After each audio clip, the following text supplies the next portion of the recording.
The sky was quiet in a way that only war can make it. A thin, blue silence stretched over a world tearing itself apart.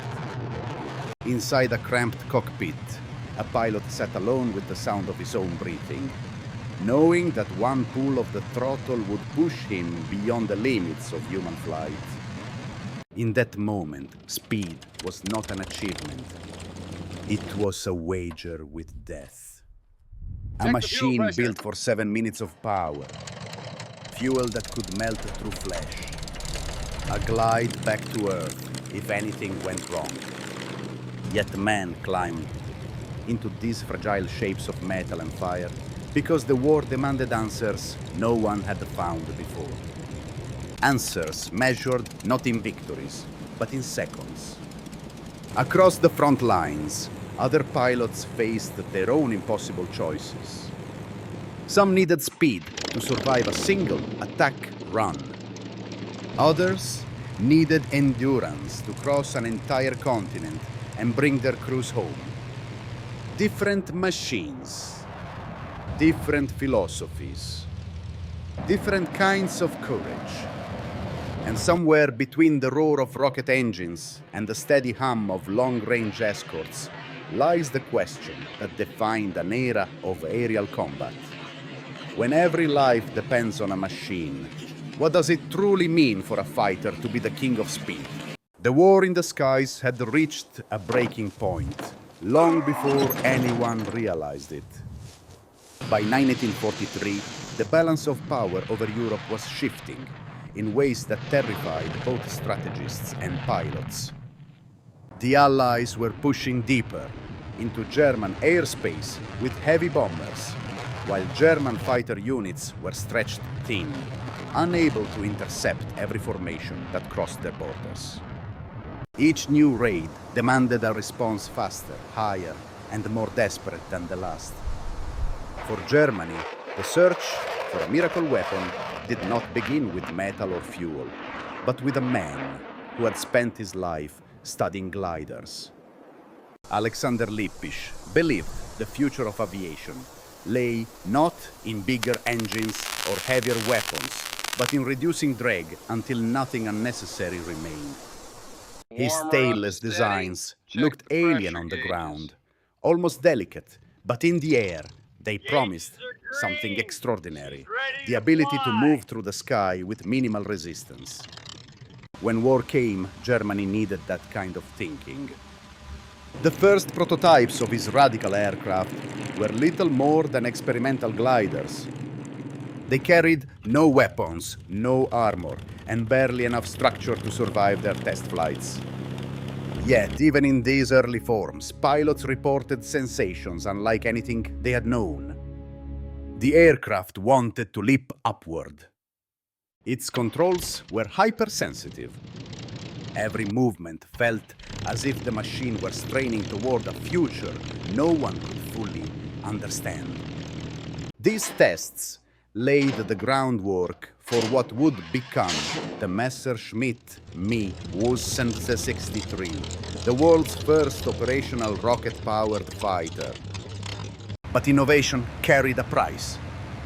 The engineers who attempted to turn these concepts into a weapon chose propulsion that pushed the boundaries of chemistry, hypergolic fuel mixtures that ignited the moment their components touched. The power they offered was immense. The risk was greater still. Ground crews handled the clear, almost innocent-looking liquids with protective suits, knowing a single spill could burn through skin, muscle, and bone. Pilots knew that once airborne, they were strapped to a tank full of lethal chemicals. Then, in 1941, the world caught a glimpse of what this dangerous new technology could do. A prototype Me 163, still rough around the edges and powered by an early Walter rocket motor, was towed into the sky above Peenemünde. When Heini Dietmar released from the tow plane and ignited the engine, the aircraft lunged forward with an acceleration no pilot had ever felt. Within moments, He was traveling faster than any propeller-driven fighter in existence, shattering the 1,000 km/h barrier. This was not merely a milestone. The alignment on the gun sight seems off. It was a revelation. Rocket propulsion could achieve speeds no conventional engine could match. On paper, it offered Germany a path to reclaiming control of its own skies. In practice, it raised a question that would define the next stage of aerial warfare. Could any pilot survive a machine designed to fly at the edge of physics? The moment Germany pushed the Me-163 into full power flight, the boundary between innovation and catastrophe narrowed to the width of a rivet. On July 6, 1944, Heini Dietmar climbed toward the thin air above northern Germany in a machine that behaved less like an aircraft and more like a launched projectile. The rocket motor behind him thundered with a violence that shook the entire airframe, burning fuel so rapidly that every second mattered. Climbing nearly vertical, the Me-163 performed as no fighter ever had. It surged past 6,000 meters, then 10,000, then leveled off at 12,000, where the horizon curved subtly beneath him. When Dietmar pushed the throttle to its limit, the aircraft sliced through the air at over 700 miles per hour. At that speed, the sky stopped behaving like an ally. The rudder began to flutter, a deadly warning that the forces on the tail were reaching their breaking point. In a split second, Dietmar cut the engine.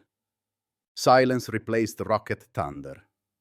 He was now gliding a wounded aircraft, alone over a hostile landscape, with a failing vertical tail and only one chance to bring the machine back intact. His descent was a controlled fall through thin air, each adjustment a gamble against structural failure. When the skid finally scraped the concrete at Peenemünde, sparks trailing behind him, Dietmar had done more than set a record. He had shown how close the future of aviation was to tearing itself apart. But the Me-163's power came with brutal limitations. 7 minutes of flight was all it could offer. After one or two attack passes on Allied bomber formations, it became nothing more than a fast-moving glider, unable to maneuver, unable to escape. American pilots quickly adapted. They learned to wait above no Me-163 bases, watching for the bright plume of a rocket launch. Once the rocket motor burned out, the aircraft was defenseless. Many Me-163 pilots were shot down within sight of their own runways, gliding home with empty fuel tanks. Meanwhile, the air war over Europe was entering its most violent phase. American bomber crews, facing catastrophic losses, needed a fighter that could survive deep inside the Reich, not just sprint through it. The P-51 Mustang, once considered a flawed design, evolved into exactly what the Allies needed. When the Rolls-Royce Merlin engine replaced the Allison, everything changed. The Mustang found its strength at high altitude, where bomber formations traveled and where German fighters rose to meet them. In the skies above Germany, the Mustang reshaped the balance of power. It did not rely on explosive acceleration or exotic fuels. Its strength came from endurance, stability, and the ability to stay in the fight long enough to matter. When Mustang squadrons began escorting bombers all the way to Berlin and back, German pilots could no longer retreat behind the safety of distance. The war's tempo changed. For the first time, the Allies had a fighter that could challenge the Luftwaffe deep in its own airspace. It was not the fastest machine of the war, but it was the one that met the moment.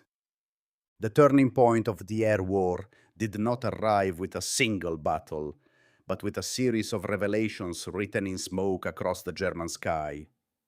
One of the clearest came on October 12th, 1944, when a 21-year-old American pilot named Chuck Yeager escorted a formation of B-17s toward the targets near Bremen.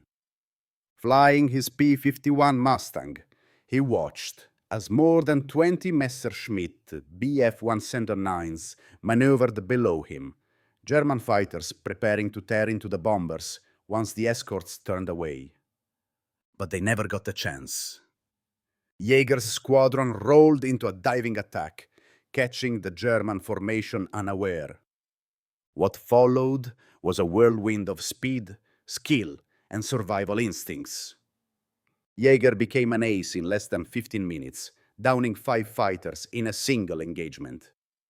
When his Mustang returned to base, its fuel tanks nearly empty, its guns spent, the aircraft bore no bullet holes. The message was unmistakable. The Mustang could fight, endure, and return home. Yet while the Americans were proving the value of range and reliability, Germany was unveiling the next leap in aviation. The Messerschmitt Mi-262, the first operational jet fighter, emerged from its runways like a glimpse of the future. Pilots described the acceleration as smooth and relentless, the cockpit quiet, the climb effortless. With a top speed of 540 miles per hour, the jet could outrun anything the Allies flew.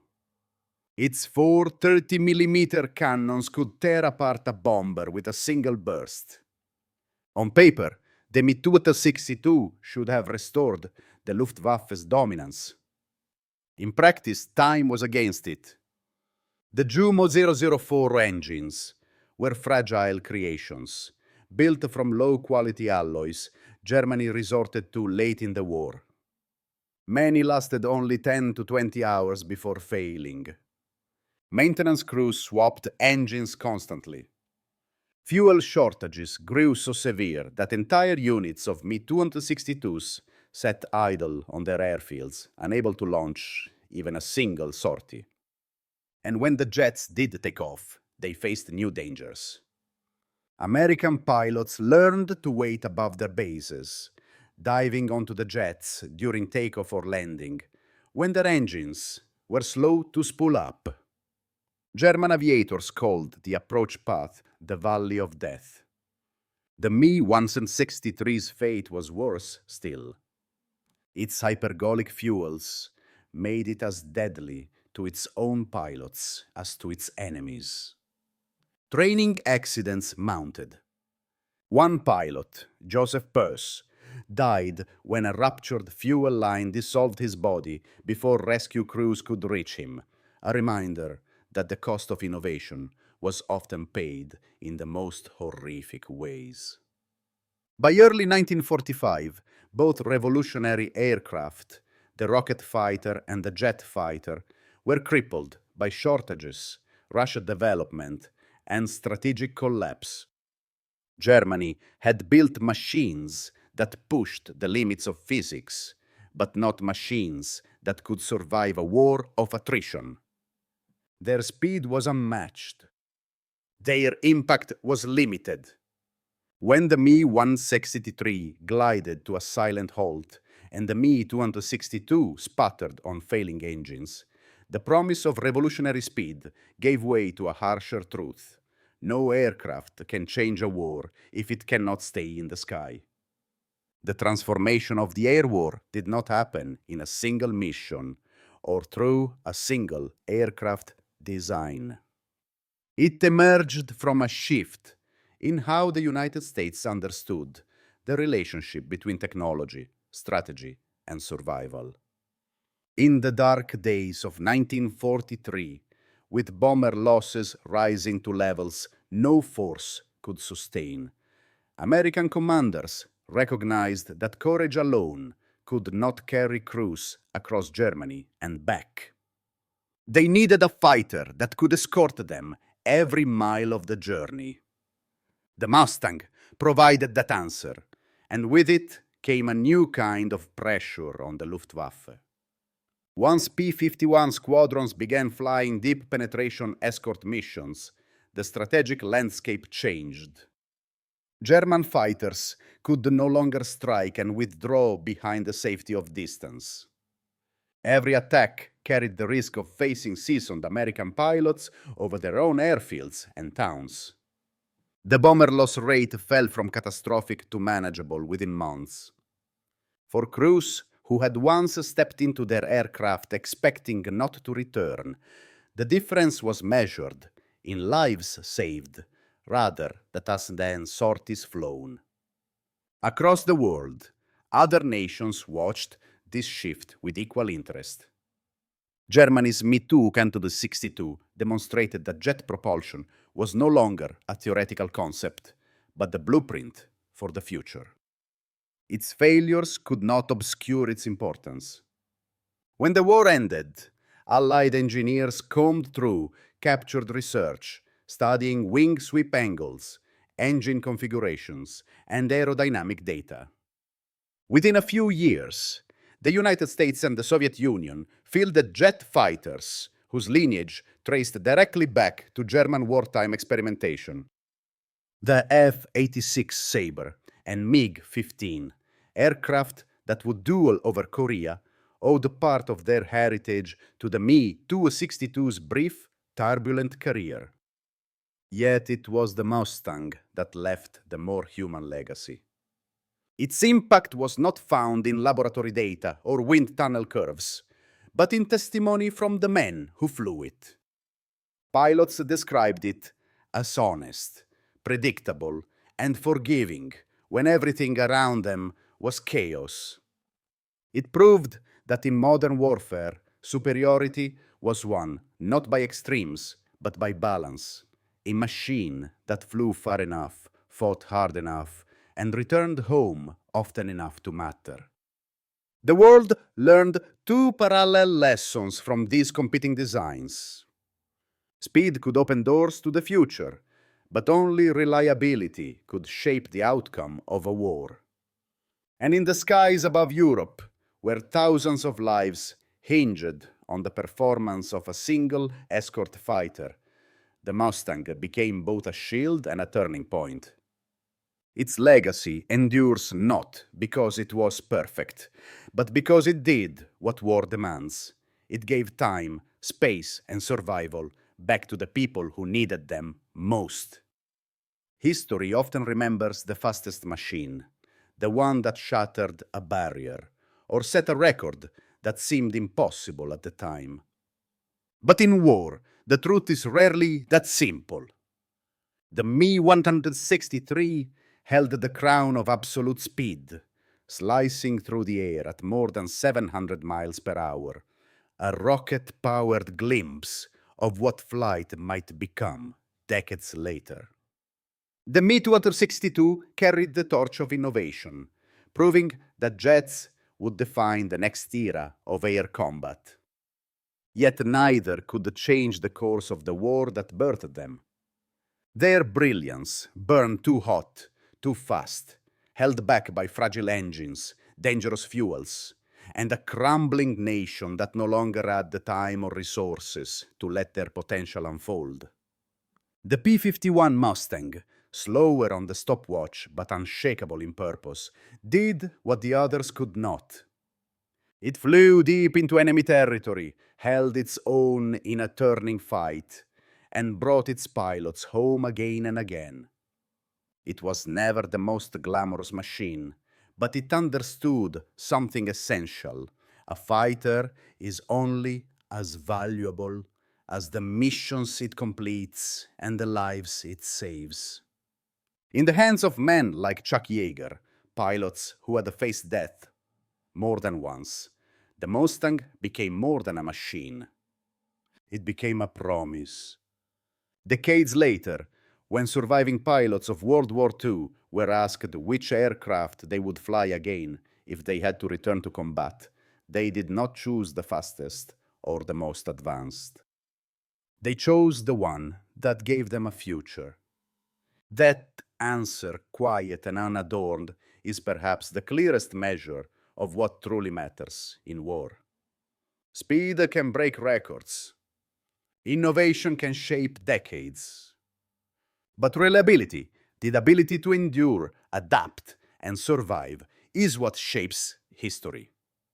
So the question remains, if you were the one stepping into the cockpit in 1944, knowing the sky ahead could end everything, would you choose raw speed, groundbreaking technology, or the aircraft that stayed honest when everything around it fell apart? Let us know in the comments. And if these stories of courage, engineering, and sacrifice resonate with you, consider subscribing. There are many more chapters of history waiting to be rediscovered. One aircraft, one battlefield, one human decision at a time.